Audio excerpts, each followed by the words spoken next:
charges $5. So you're going to get charged 10. What we're going to do is have a general presentation from Mr. Huey first, and that would be followed with questions. You have 3x5 cards scattered around. You need to put the questions on these cards. If you can't fit your question on this card, that means you don't know a really good question. Those questions will go back to my wife, Steve, who's at the desk over there, and then we'll do that. So, Craig Huey is a successful small business owner. Craig has created jobs in this district and knows how hard it is to make tough decisions, having navigated 6 recessions and the ups and downs of owning a business. I might also add that owning a business requires payroll on a consistent basis, and he does that. Craig went to elementary school in the Hawthorne area and junior and high school in El Segundo. His business has been in the South Bay for over 25 years. Craig graduated from Cal State University of Long Beach with a degree in political science, a double minor in history and economics, in which I understand you teach it in economics as well. Craig has served on the Republican Central Committee and has been involved in South Bay Republican politics and is also a member of the California Republican Assembly. Craig and his lovely wife, Shelley, have 5 grown children, Asher, Julia, Caleb, Kelly, and Corey. So with that, it's my pleasure to introduce to all of you the next elected House of Representative, Craig Huey.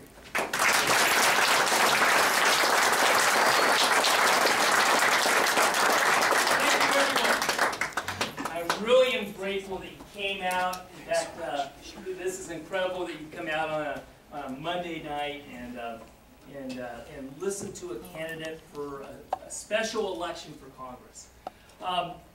What we have seen throughout this district has really been shocking, as we see Democrats and independents and Republicans all agreeing that something has to change because we're at a historic crossroads.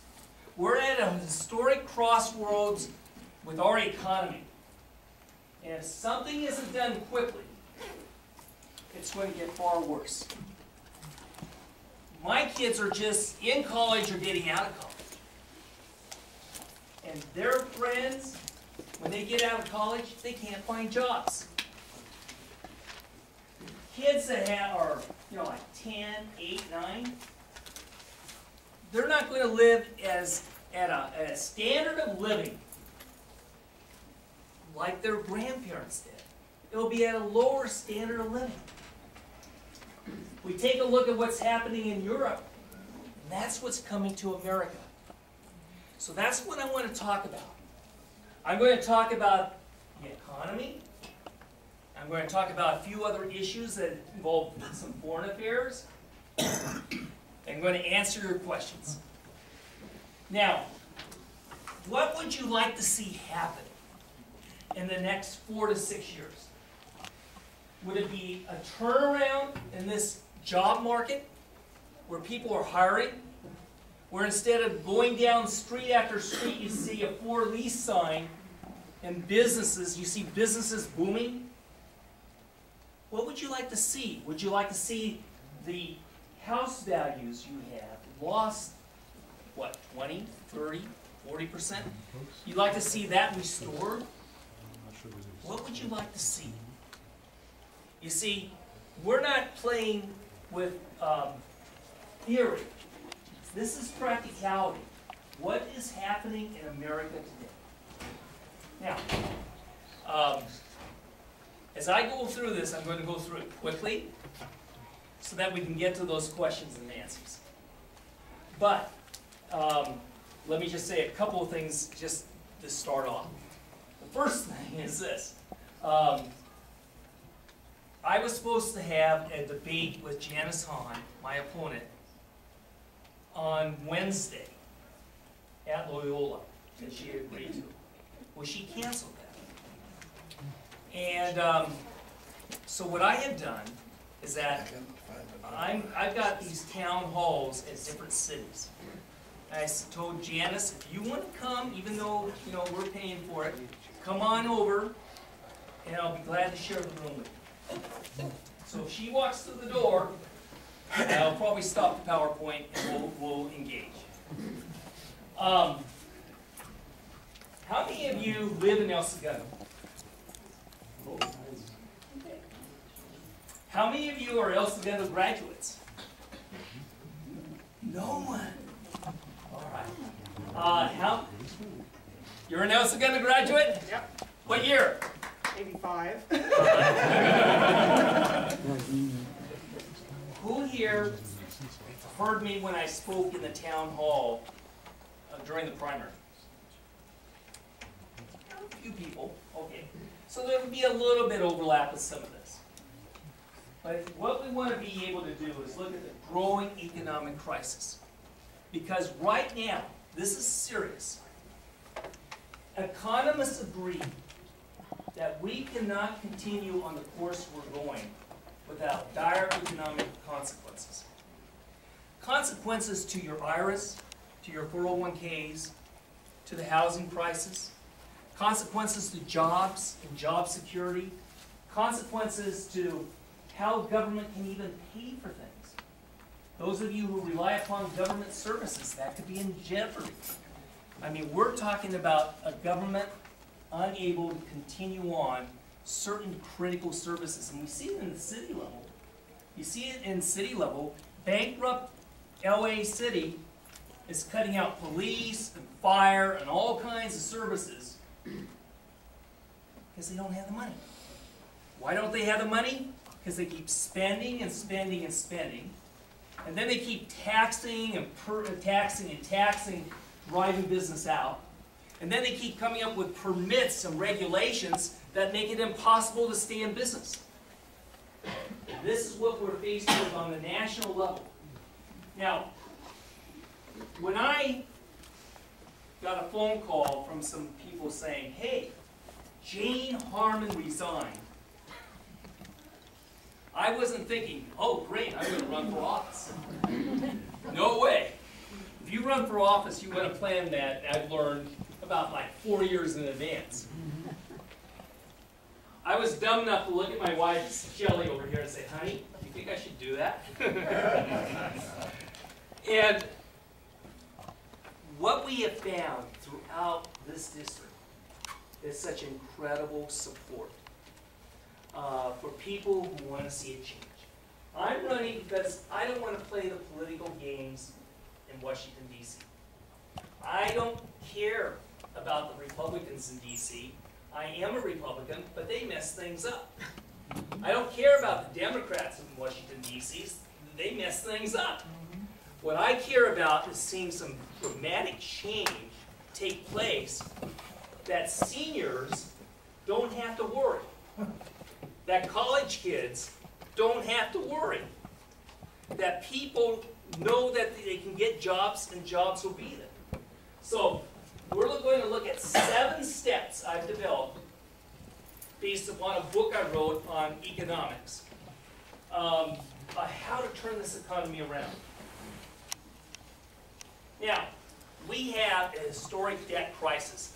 Most of you are familiar with it. We have a budget deficit of $1.6 trillion.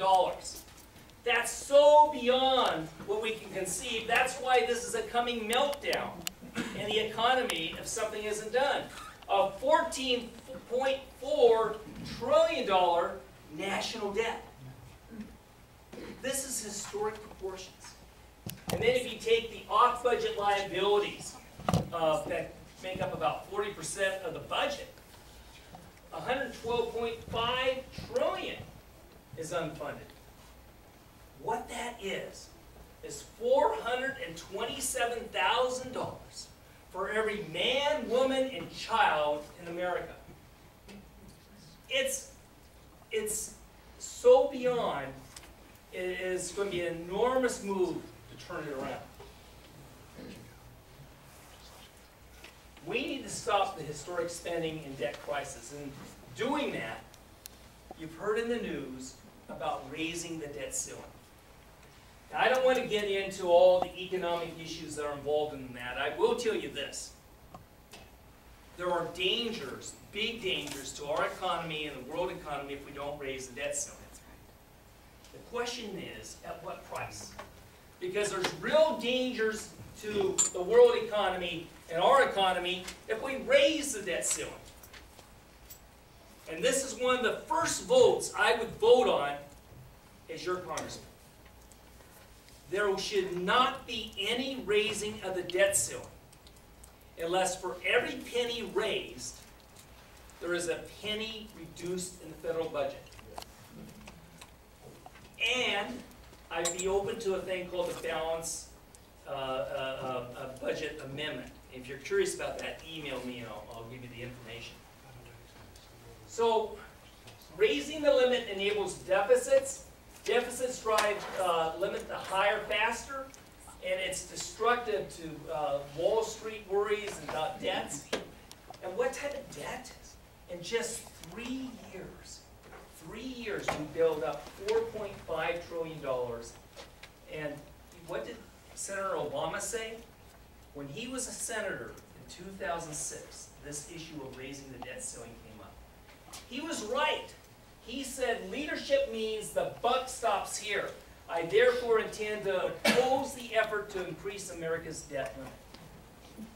He realized then that it was wrong. But now he's pushing for it. In fact, in May, it was said that if we did not raise the debt ceiling in May, the banks would collapse, the economic currency would collapse, everything would collapse. Bernanke and Gifner came out and said it would be economic chaos. What happened in May? Yeah. Now they're saying it will happen in August, but maybe not. You know what? We have to solve this problem, but there should be no negotiation on this issue. And this is just a chart. Can't really read it here, but this chart shows the debt. Look at it spiking up in this historic debt crisis. And what happens with debt? You know, it's kind of weird. What happens with debt? 776 billion U.S. securities are owned overseas. Governments and banks, international banks, are buying our debt. Well, what do they get in exchange for it? They get interest. Interest that instead pays for roads, streets, and military. It pays foreign governments $12 billion each month in interest. And where does most of that go to? China. In President Obama's new budget, $7.2 trillion in debt is to be added. And our dollar. Many of my clients, I have clients throughout the United States. I have over 700 clients I've had over the last 30 years. Some of them are here in the South Bay, some of them are outside. But a lot of them have been the investment newsletter writers. So if any of you like these investment newsletter writers, they've probably been my clients. You guys ever see a guy named Charles Payne? Yes. Okay, he's one of my clients. Yeah, I help him be successful. Anybody hear of a thing called VectorVest? Do you have VectorVest? This guy walks into my office in 1990 and says, hey, I got this idea. I said, I can help you with that. Now he has about 300 employees. And so these investment newsletter writers, a motley fool, all of them, when they talk about it, they're looking at the dollar collapsing. When the dollar collapses, the value of your money goes down. The Federal Reserve System just put into the circulation $600 billion in what's called QE2. Something a little bit different, because in the past, what governments would do throughout history, including sometimes in the U.S., would increase the money supply. And the value of the dollar goes down. And what happens then? The prices of everything else rises, right? You go to the store,